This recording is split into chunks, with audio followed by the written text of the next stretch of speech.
Yeshua Mashiach, orang kaya dan Lazarus. Dan ada seseorang yang kaya, dia selalu mengenakan jubah ungu dan kain lenan indah sambil bersenang-senang setiap hari dengan nikmatnya.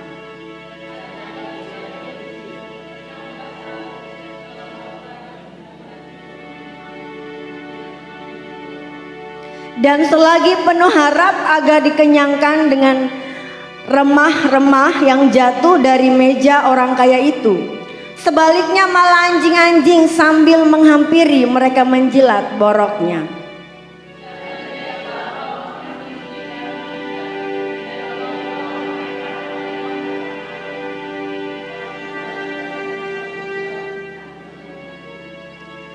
Dan di alam maut ketika mengangkat matanya, sementara berada dalam siksaan, dari jauh dia melihat Abraham dan Lazarus di pangkuannya.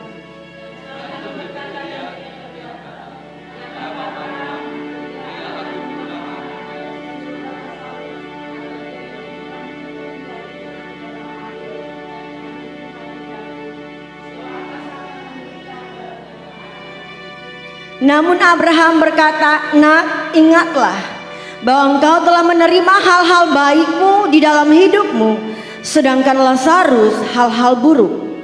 Maka sekarang di sini dia terhibur, sedangkan engkau menderita."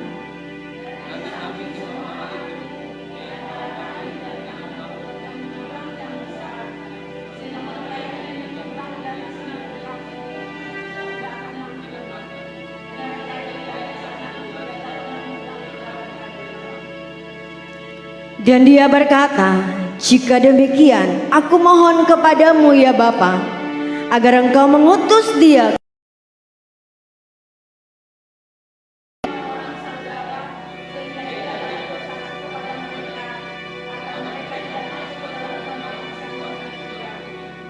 Abraham menjawab kepadanya, "Mereka mempunyai kitab Musa dan para nabi, biarlah mereka mendengarkannya."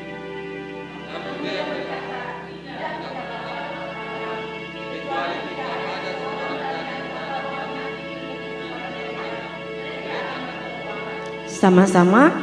Dan dia berkata kepadanya, "Jika terhadap kitab Musa dan para nabi mereka tidak mendengarkan, mereka pun tidak akan diyakinkan jika ada seseorang dapat bangkit dari antara orang mati."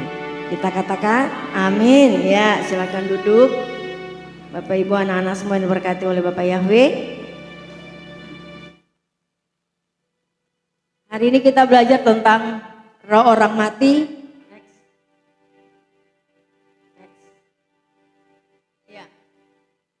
Tadi Bapak Ibu dan saya sudah baca di Lukas 16 ayat 19 ke ayatnya yang ke-31 tentang orang kaya dan Lazarus. Ya, ini perumpamaan ya, perumpamaan yang Tuhan Yesus Masias sendiri sampaikan bahwa ya, ada orang kaya dan Lazarus yang tadi saudara dan saya sudah baca bersama. Ya, bahwa ketika Lazarus mati dan orang kaya mati, ada jurang yang memisahkan kehidupan mereka. Bukan berarti Bapak Ibu dan saya tidak boleh kaya. Kita boleh kaya ya. Bukan berarti semua orang kaya masuk neraka. Semua orang miskin masuk surga. Belum tentu. Ya kan? Ada juga orang kaya juga dia dermawan. Dia melayani Tuhan. Dia menjadi berkat. Nah, dia juga diselamatkan. Ada juga orang miskin yang malas ya, berbuat dosa, tidak masuk surga. Kita tidak berbicara tentang orang-orang yang sombong, kita berbicara tentang orang-orang mati ya. Di sini Lukas 16 tadi kita sudah baca ayat 27, 28, 29 menceritakan bahwa ketika orang kaya itu mengatakan kepada Bapak Abraham, biar suruhlah Lazarus turun ke bawah ke rumah ayahnya. Di situ ada 5 saudaranya yang belum bertobat, tapi Abraham bilang tidak bisa. Ya, next. Ya, kita akan belajar tentang roh orang mati ya. Ya, mungkin ada yang baru juga bergabung bersama dengan kita yang belum paham juga tentang roh-roh orang mati. Kadangkala ada kepercayaan yang dikawinkan dengan agama. Ada kepercayaan adat yang dikawinkan juga dengan gereja, ada ya. Jadi kita perlu gereja perlu menyampaikan tentang roh orang mati sehingga umat itu tidak binasa. Yang biasanya kita selalu katakan tentang roh, tete, nenek, moyang. Ada 3. Ada tete, ada nenek, dan ada moyang. Ya. Kalau tete ini semua tahu kan, ketemu mama atau bapak orang tua yang laki-laki. Kalau nenek ya yang perempuan. Kalau yang moyang ini berarti yang sudah di atas mereka ya moyang orang tua. Nah, roh-roh ini yang masih percaya, masih dipercaya khususnya di Maluku, kota Ambon. Roh tete nenek moyang yang masih dikawinkan dengan gereja. Itu masih banyak. Ya. Sesuai firman Tuhan tadi yang kita baca, ya. Apakah roh orang yang sudah mati bisa kembali ke bumi? Ya. Ini ya ketika dia meninggal ya pasti rohnya diangkat, pasti. Tubuhnya ini pasti dikuburkan, ya, tanah kembali kepada tanah, ya. Ketika belum sampai di proses penghakiman lautan api itu ada tempat lagi alam maut, ya. Kalau orang yang mati dalam kebenaran itu langsung ke Firdaus, ya. Seperti Tuhan Yesus saya katakan kepada penyamun kan di atas kayu salib. Pada hari ini kamu bersama-sama dengan aku di Firdaus. Ya, itu kematian orang-orang benar. Tapi kalau kematian orang-orang fasik dan orang-orang berdosa itu ditampung lagi di alam maut. Ya. Atau namanya Hades atau Sheol. Nanti pada hari penghakiman baru dilemparkan ke lautan api. Nah, ini apakah roh orang mati orang yang sudah mati bisa kembali lagi ke bumi? Ya. Ketika dia mati, ya ini biasanya kan dulu-dulu waktu belum bertobat ini pasti juga ada yang percaya kan? Ya. Kaget lagi pintu bunyi, mama sudah datang. Iya. Kaget lagi begini ya. Ada orang mandi kamar mandi. Ini mama ada mengente katong. Ya. Ini terjadi Bapak Ibu, dan ini kenyataan. Ini kenyataan yang terjadi. Ya. Mereka datang. Ya. Ini orang mati yang datang ini fakta atau mitos? Mitos. Ya. Next. Ya, tidak bisa ya. Next. Ya. Kenapa tidak bisa? Harus ada ayat firman-Nya. Apakah roh orang yang sudah mati bisa kembali ke bumi? Ayub 7 ayat 9. Sebagaimana awan lenyap dan melayang hilang, demikian juga orang yang turun ke dalam dunia orang mati tidak akan muncul kembali. Amin. Tidak akan muncul kembali. Ya. Ia tidak lagi kembali ke rumahnya dan tidak dikenal lagi oleh tempat tinggalnya. Ya. Jadi orang yang sudah mati rohnya tidak akan kembali. Amin. Tidak, yang kembali itu siapa? Setan. Iblis yang menyerupai, ya. Sehingga ada timbul kepercayaan bahwa ada roh orang mati. Ya. Ini jangan kita mau ditipu-tipu oleh iblis ya. Jadi ingatan Bapak Ibu, kalau ada yang keluarga yang meninggal, itu langsung putus hubungan. Tidak akan ada lagi dia di dunia ini. Ya. Sebagaimana awan lenyap dan melayang, ya. Demikian juga orang yang turun ke dalam dunia orang mati tidak akan muncul kembali. Ya, ini firman Tuhan yang Bapak Ibu dan saya harus pegang. Ya. Ingat, jangan sampai ada di antara kita yang masih percaya tidak ada roh orang mati. Kenapa sampai kita melihat begini, kok ada orang yang mati ini, ada orang yang baru meninggal, kok ada yang datang wajahnya mirip. Orang yang mati dalam Tuhan, rohnya diambil oleh malaikat.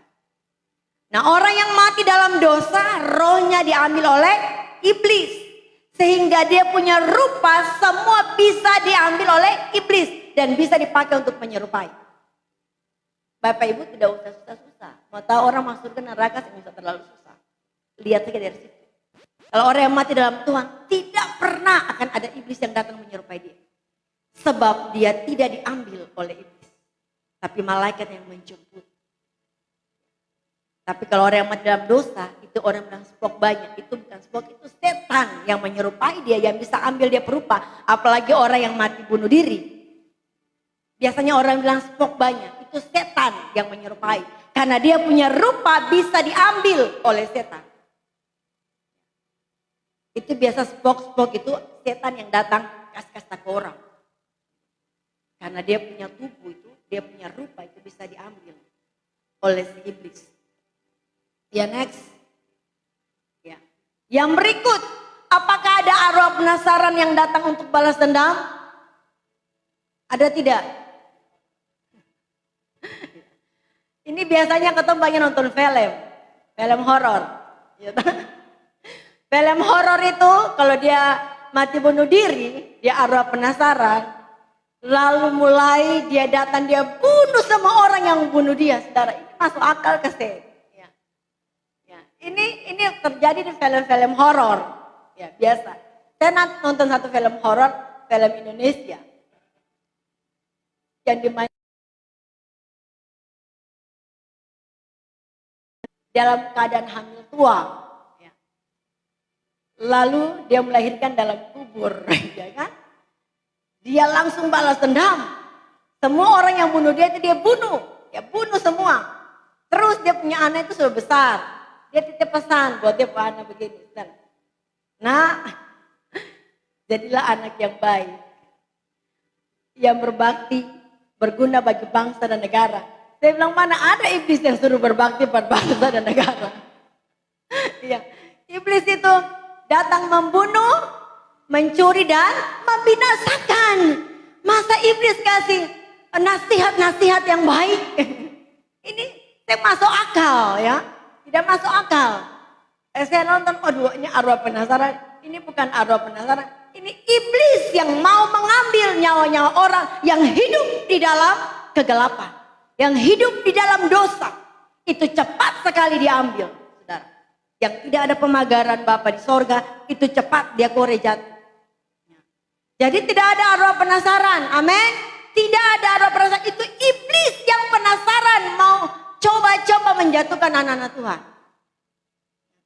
Jadi jangan ketong tertipu oleh film-film horor ya. Yang arwah penasaran, dia datang lalu dia mau bunuh, dia balas dendam. Ini penyesatan ya. Ya, next. Ya, tidak bisa, next ya. Apabila nyawanya melayang, ia kembali ke tanah. Pada hari itu juga lenyaplah maksud-maksudnya. Keinginan-keinginannya lenyap. Tidak ada bisa mau balas dendam atau balas budi. Tidak ada, lenyap. Ya. Ketika orang-orang yang hidup tahu bahwa mereka akan mati. Tetapi orang yang mati tidak tahu apa-apa. Tidak ada upah lagi bagi mereka. Bahkan kenangan kepada mereka sudah lenyap. Baik kasih mereka maupun kebencian dan kecemburuan mereka sudah lama hilang. Dan untuk selama-lamanya tak ada lagi bagian mereka dalam segala sesuatu yang terjadi di bawah matahari. Jadi kasih mereka, kebencian, cemburu, apapun yang dalam hidup mereka lenyap, hilang. Lenyap ya. Tidak ada lagi. Pada hari itu dia punya maksud baik, maksud tidak baik. Semua lenyap. Ketika kita menghembuskan nafas, roh kita terlepas dari tubuh kita, maka putus hubungan dengan dunia ini. Amin. Ya. Next. Ya. Ini lagi. Apakah kita bisa minta petunjuk dari roh atau arwah orang yang mati? Bisa tidak? Ya sing bisa lah, orang so mati. Bicara saya bisa yang ada di dunia ini, ya. Ini banyak kejadian juga Bapak Ibu. Ada kebanyakan pikubur bikin apa, minta apa? Minta nomor. Saudara, ini kekristenan paling sekali, iman paling rendah. Rendah sekali. Karena masih ke kuburan minta nomor.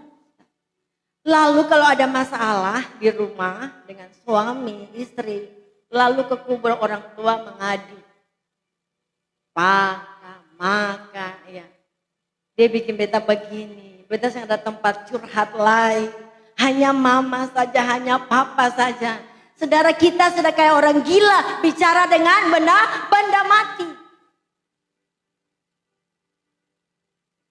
Saudara. Ini tradisi kebiasaan-kebiasaan yang terjadi. Apalagi saudara-saudara kalau kita mau lihat tahun baru. Ya, ada hari-hari tertentu rame-rame ke kuburan. Kasih bersih kuburan. Oke lah mungkin kalau kasih bersih orang bilang ya sekedar ini. Tapi jangan itu merupakan tradisi yang harus. Atau punya rumah saja yang ada tehel. Ya. Tapi kuburan itu indah, megah.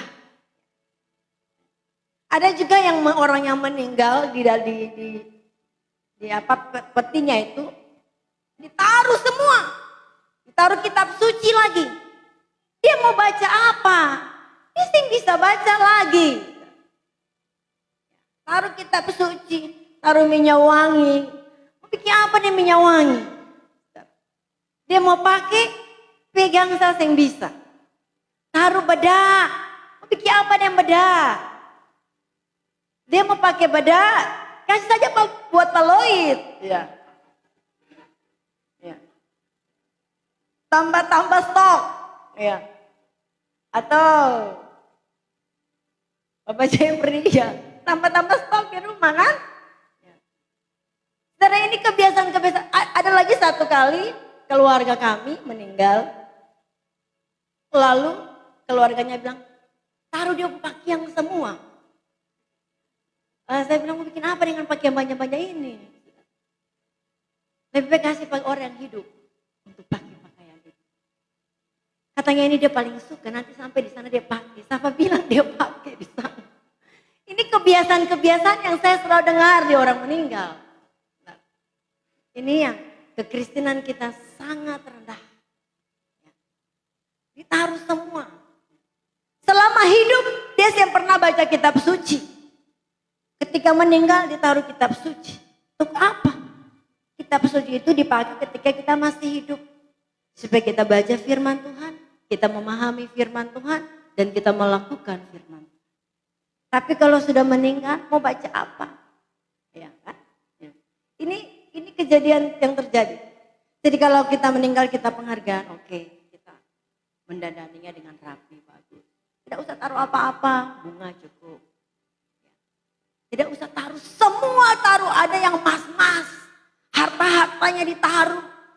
Kaget begini lagi, 1 minggu kembali, kemudian kuburnya sudah digali, orang pencuri itu mas. Ya. Itu kan ada yang begitu, toh? Banyak yang begitu pencuri. Ya, lebih baik emas itu berikan kepada orang yang membutuhkan. Jadi ingat Bapak Ibu, ya, dasar kita adalah firman Tuhan. Kita tidak bisa keluar dari firman Tuhan. Kebiasaan adat yang tidak sesuai dengan firman Tuhan, kita tidak boleh ikuti. Amin. Kita tidak boleh lakukan yang tidak tertulis dalam firman Tuhan. Itu kebiasaan atau tradisi atau doktrin yang tidak sesuai dengan firman Tuhan. Untuk itu mari saya mengajak kita, orang yang sudah mati kita tidak bisa minta roh.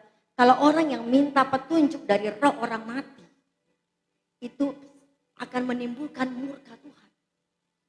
Murka Tuhan. Ya. Jadi kalau misalkan ada sakit lalu janji, ya, aduh beta nih janji belum pergi kubur, makanya beta sakit. Ya. Akhirnya pergi, ketika pergi begini pulang sembuh, dia percaya, oh iya betul tadi itu, ya. Dia percaya kata itu tadi dia ke kubur itu dia sembuh. Ya. Jadi jangan saudara kita melakukan sesuatu hal yang nanti akan membinasakan kita sendiri. Next. Ya. Imamat 26. Orang yang berpaling kepada arwah atau kepada roh-roh peramal, yakni yang berzina dengan bertanya kepada mereka, aku sendiri akan menentang orang itu dan melenyapkan dia dari tengah-tengah bangsanya. Bapak Yahweh sangat marah ya. Kalau kita bertanya minta petunjuk ya. terjadi kepada Saul. Kisah ini terjadi pada Saul. Ya. Ayat ini yang sering orang pakai bahwa ada roh orang mati. Tapi mereka tidak membaca dengan seksama apa maksud firman Tuhan ini. Ya. 1 Samuel 28 ayat 14. Maka bertanyalah ia kepada perempuan itu bagaimana rupanya. Jawabnya, ada seorang tua muncul, berselubungkan jubah. Maka taulah Saul bahwa itulah Samuel. Lalu berlututlah ia dengan muka sampai ke tanah dan sujud menyembah. Ini Raja Saul ini memang sudah putus asa, ya, sudah hilang harapan karena dia tidak lagi mendengar perintah Tuhan. Tuhan tidak lagi berbicara kepadanya, tidak lagi memberi petunjuk lewat nabi-nabi, sudah tidak lagi. Makanya dia bingung, dia putus asa. Kalau kita baca firman Tuhan ini dalam 1 Samuel ini ayat 28 ini, dari ayat 1 itu memang betul-betul Saul benar-benar dia bingung. Dia tidak tahu mau melakukan apa, sedangkan dia sudah mau dikalahkan oleh orang Filistin. Makanya Saul entah apa yang mau dia buat sehingga dia memanggil seorang perempuan tukang pemanggil arwah. Bukan main ini Raja Saul. Raja yang diangkat dan diurapi. Tapi pada akhirnya memanggil perempuan pemanggil arwah. Ini. Dan dia memanggil arwah. Tapi itu bukan arwah Saul. Bukan arwah Samuel. Di sini dikatakan gini. Ya, perempuan itu bertanya kepada perempuan itu, bagaimana rupanya? Jawabnya, ada seorang tua muncul. Jadi ada seorang tua itu dia muncul, berselubungkan jubah. Maka taulah Saul. Jadi Saul tahu bahwa yang berselubungkan jubah itu pasti Samuel. Itu pasti Samuel. Dan yang sangat disayangkan ya bahwa Saul lalu berlutut dengan menyembah muka sampai ke tanah. Ini sesuatu hal yang sudah keterlaluan yang dilakukan oleh Raja Saul. Karena roh Yahweh sudah undur dari Saul dan akan menggantikannya dengan Daud. Karena Saul sudah tidak dengar-dengaran akan Bapa Yahweh. Makanya roh Bapa undur daripadanya. Ya, bayangkan dia memanggil arwah dan Bapa Yahweh sangat marah. Jadi kalau saudara dan saya, ini raja saja dia bisa panggil, ya, apalagi umat. Untuk itu saya mengajak kita semua, jangan coba-coba kita menimbulkan murka Bapa Yahweh dalam hidup saudara dan saya. Ya, next. Ya, ini lagi yang terjadi, ada juga di beberapa gereja. Saya juga sudah konseling, saya tanya-tanya. Ya. Apakah kita bisa berdoa bagi orang yang sudah mati? Supaya rohnya bisa diselamatkan. Ya, kalau ajaran agama lain oke. Saya tidak korek ajaran agama lain. Tapi yang saya singgung kekristenan. Ya, kekristenan karena inti atau sumber kekristenan kita ada di firman Tuhan. Ya, saya tidak korek ajaran agama lain. Tapi saya hanya korek yang Kristen. Ya. Sebab ini ada dalam firman Tuhan. Yang ini terjadi. Ini terjadi Bapak Ibu. Mereka ada hari-hari tertentu mereka berdoa. Kristen. Ada hari-hari tertentu mereka setiap minggu satu kali. Mereka berdoa. Bagi keluarga mereka yang sudah meninggal supaya diselamatkan. Karena ada penglihatan katanya roh diangkat. Katanya saya dengar cerita itu diangkat.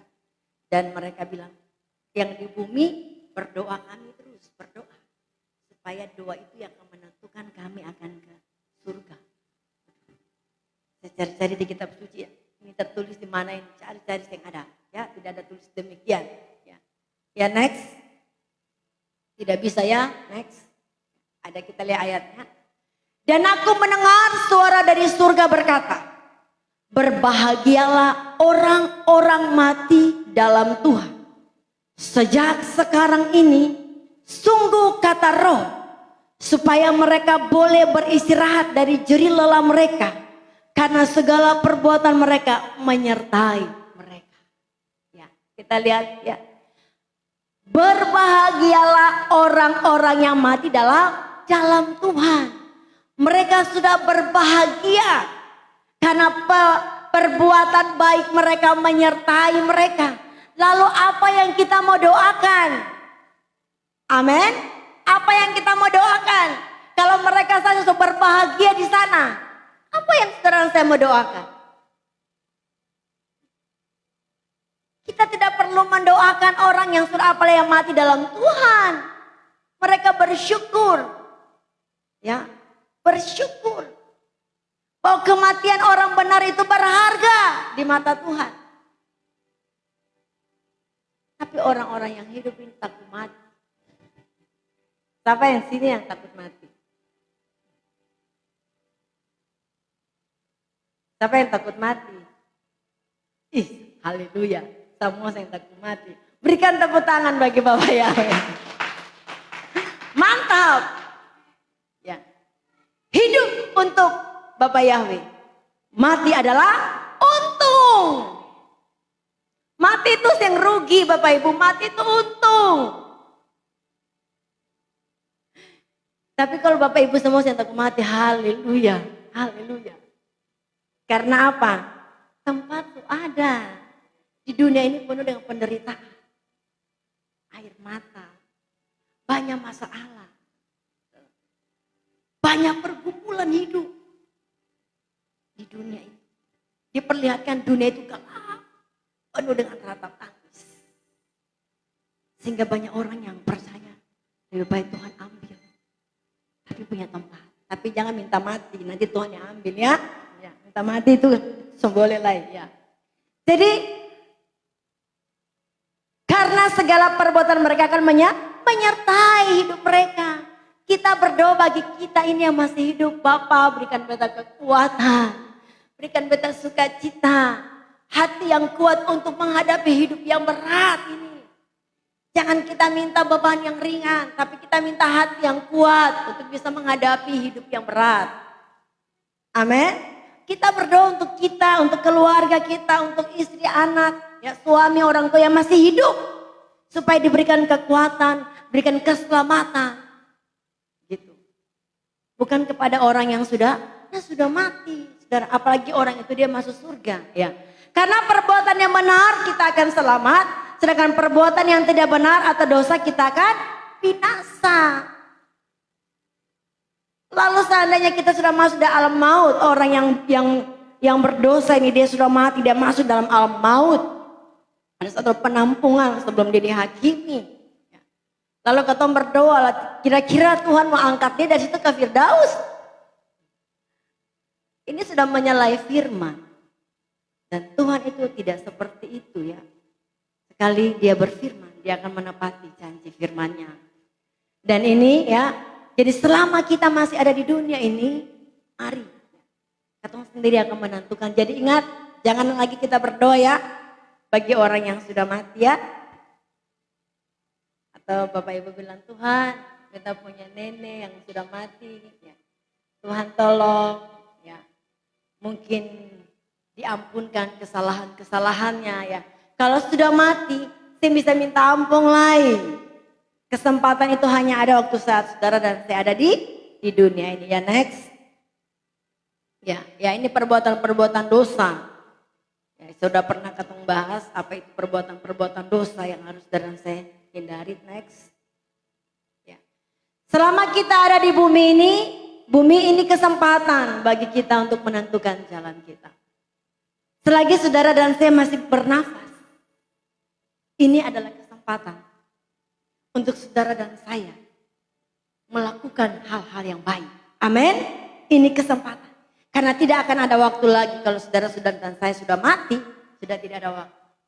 Makanya yang tadi saya bersaksi, 1 minggu saya merasa sangat kecewa dengan saya. Saya bukan dengan siapa-siapa, dengan hidup saya, dengan diri saya. Kenapa saya harus, sehingga saya tidak bisa berbuat lebih banyak. Gitu. Kayak waktu 1 minggu ini, saya tadi malam saya bilang, Tuhan minggu ini adalah minggu yang paling tidak menyenangkan bagi saya. Karena saya tidak bisa berbuat yang baik bagi banyak orang. Bagi keluarga saya juga tidak. Saya saya hanya tidur. Tidak ada yang bisa saya buat. Merasa 1 minggu ini minggu yang paling tidak menyenangkan bagi saya. Ya. Tapi saya tetap bersyukur Bapak masih memberikan kesempatan. Ya. Masih ada kesempatan untuk kita berkarya.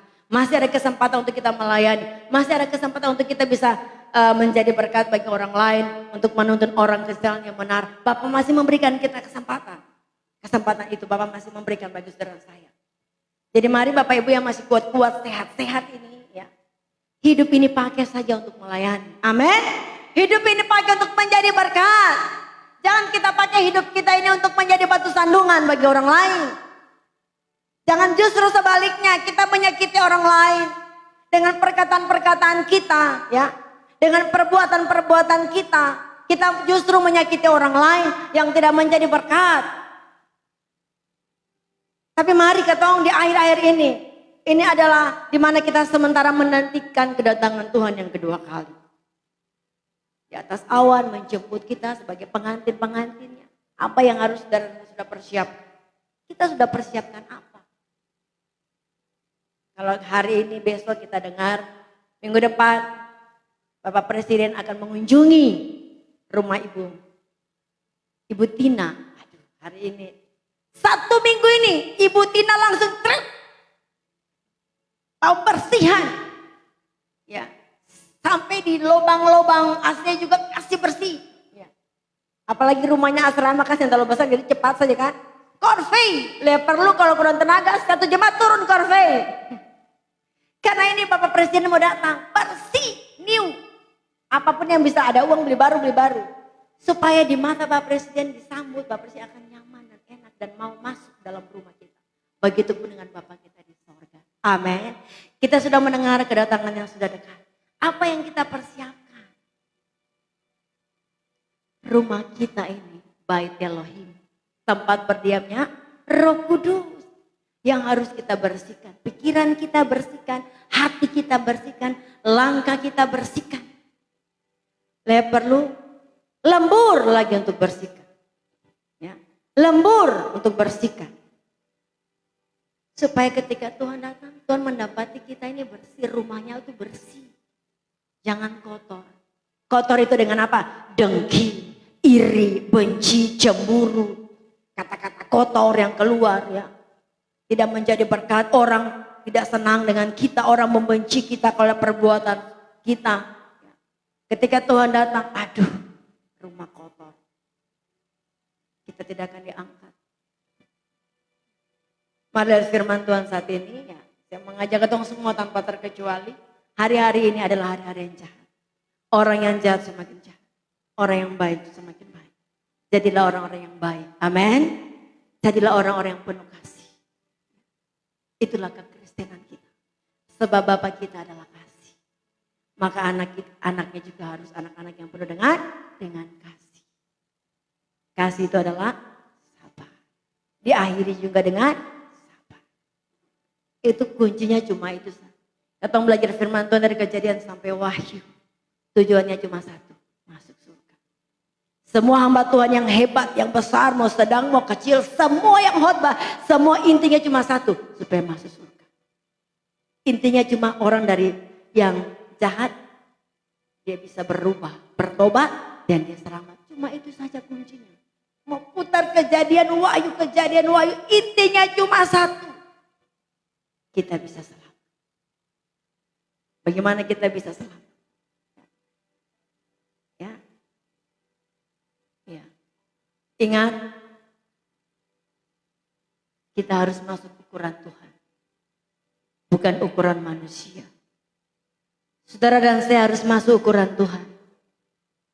Ibadah harus di kamar suci dan kamar maha suci. Bukan ukuran saya. Tapi harus masuk ukuran Tuhan.